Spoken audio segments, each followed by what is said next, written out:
Why, hi, welcome to Quite Simply, where we quite simply talk about whatever we feel like talking about on any given day while doing by LED masking, which you're meant to do apparently 4 to 5 to 6 to 7 times a week if you want to see the best results, which actually is true because I did used to do that and then I stopped doing that. But during that time, I literally had people just going, look at your skin. And I'd be like, what? There's pimples and wrinkles and all sorts of wonderful things that happen in mid age while you've got the old perimenopause. And then they'd be like, no, but your actual skin looks great. And then I fell off the wagon, and then I needed to find a reason to go back on the wagon of LED masking. And I was like, well, if I just spend 10 minutes to 15 minutes having a chat on the old interwebs, maybe that will help pass the time. And here we are, passing the time by quite simply today talking about how I, in my mid 40s, became a runner. Now, let's just say that I've never been the most athletic person. I hate team sports. Just absolutely abhor them, mainly because I always feel like I let people down because I can't pass, I can't catch, I can't run very fast, I'm just not particularly agile. That being said, I have always enjoyed being active. I've always walked quite happily for hours, gone on big old rambles when I was younger, just across paddocks for fun. Um, you know, power walked a lot as I've gotten older, but I've never really been a runner. Closest thing to it was when I was 21 and decided that I had made a mistake, an error in judgment in my career, and wanted to become a policewoman. And so to become a policewoman, I needed to be able to do certain amounts of running at a certain speed along with other exercises. And so I thought, sweet, and I joined the gym. That's another story that I'll quite simply have to tell you about one day as to how I stopped going to the gym. But yeah, I was like, right. And I think at the time you needed to be able to run 2.4 kilometers, and it was either under 11:50 or 10:50. I think it was 11:50 for women, 10:50 for boys, for men, I should say. Um, Anyway, so I went to the gym and I worked hard and I would run my little guts off to the point that one day I just ran, hit the 2.4 and it was 12 minutes 50 and I nearly spewed my ring out from exhaustion. And so, yeah, it eventually became quite obvious that these legs were not made for running, or at least that's how I took it at the time. They certainly weren't made to run fast enough to ever get myself into the police force. And so I just stopped. And never looked back up until this year, the year 2024, where a few weeks before hitting 45, I thought, my goodness, how I would like just to be able to run 1 kilometer, just to see if I can. Maybe that's a goal that I ought to have. And so I got some running shoes, I put some earbuds in, made myself a little playlist, and I started to run. First time I ran 200 whole meters and thought I was going to die. But I didn't give up. That was the first key. Never give up. Don't get discouraged. And so eventually I ran 200 meters, then 300 meters, then 400 meters.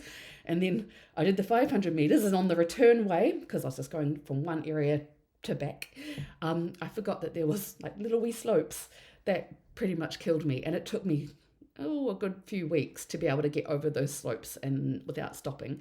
But eventually I ran a kilometer.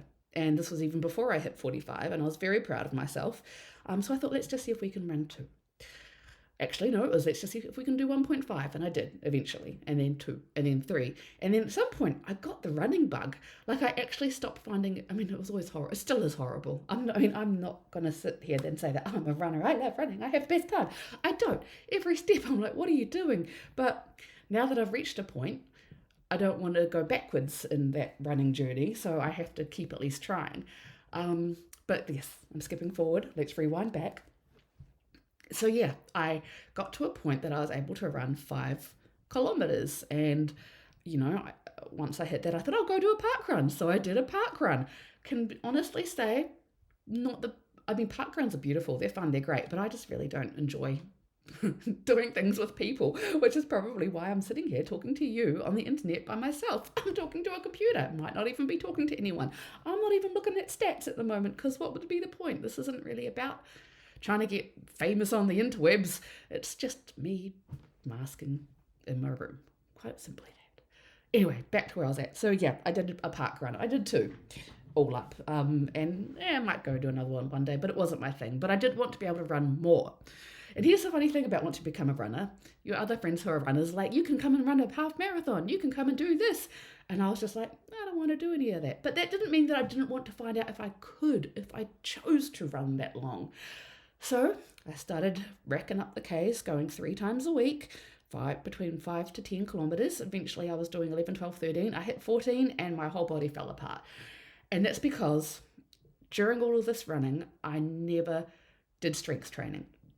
I never really looked after my body. And so I've got a 45 at this point year old body that has got sore knees, weak ankles, and I ended up going to see a physiotherapist who gave me all sorts of exercises to do, which I can't say that, I mean, they definitely helped, but I never reached 14Ks again because it became hotter. And it turns out, I don't love winter in general. I hate winter. I get a case of the sad seasonal affectation disorder. Basically, I get the winter blues every single winter. What was interesting is that this winter, with running and having all of those lovely chemicals being released as I ran, I didn't get as unhappy, at least not for that reason, as I normally would. I got through it much better than usual, and I can really only put that down to doing the running.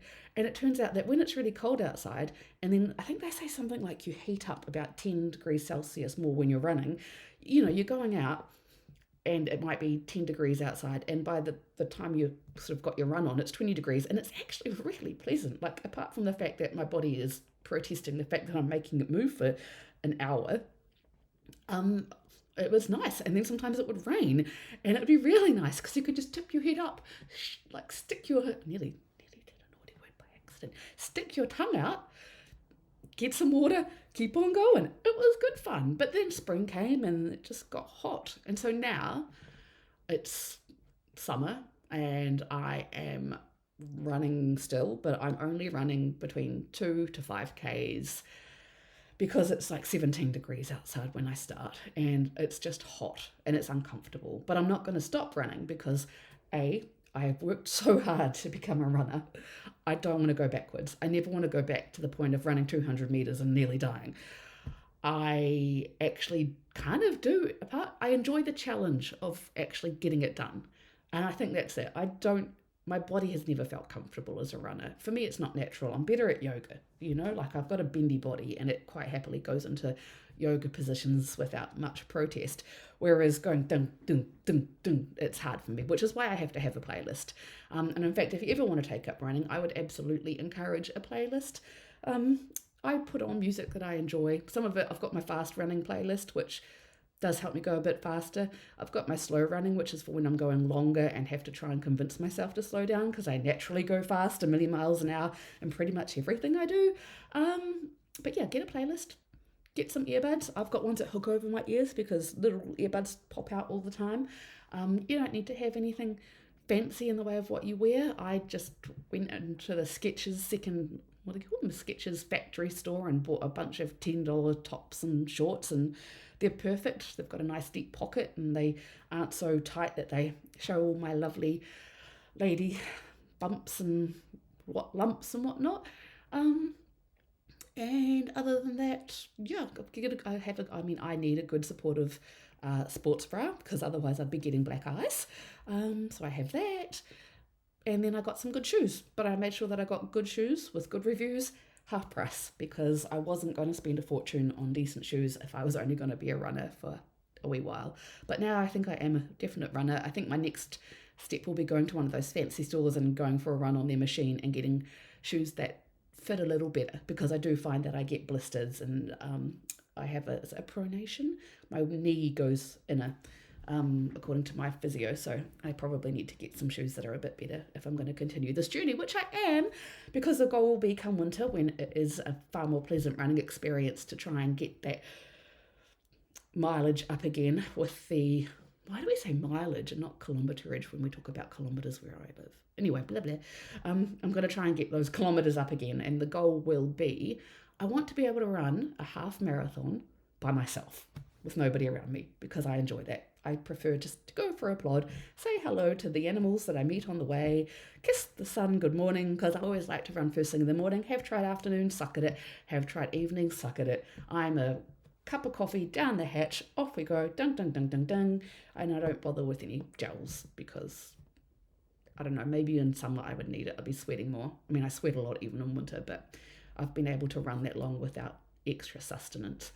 But yeah, that's how I became a runner in my mid 40s. And it is possible. Have I noticed any major changes to my body? More stronger muscles in my legs, I guess. Haven't really lost any weight. I mean, I did lose weight, but that was because it was a very stressful year. And I had some health issues, but that had nothing to do with the running.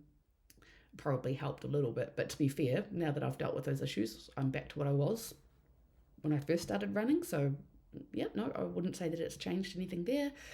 But I feel good about myself, like actually having set out to have a goal and not only achieving it, but surpassing it and doing something that is good for my body and good for me and good for the brain, because apparently it's great for the brain. One of those YouTubers were talking about how it helps to create neurons, and oh my goodness, I've probably killed a few neurons in my time. Glad to be getting some new ones.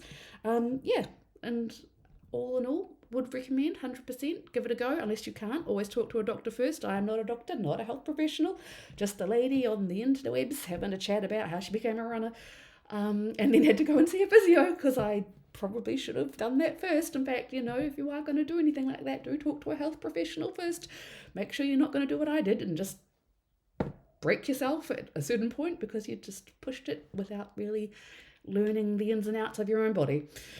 So yeah, but if you can, if you're doing it correctly, would recommend running. Who would have thunk it? Not me, but stranger things have happened at sea. Righto, well that's me done. I'm going to go and finish off my mask and clean my house because it's Sunday and we got guests coming for Christmas. Have a good one. Bye.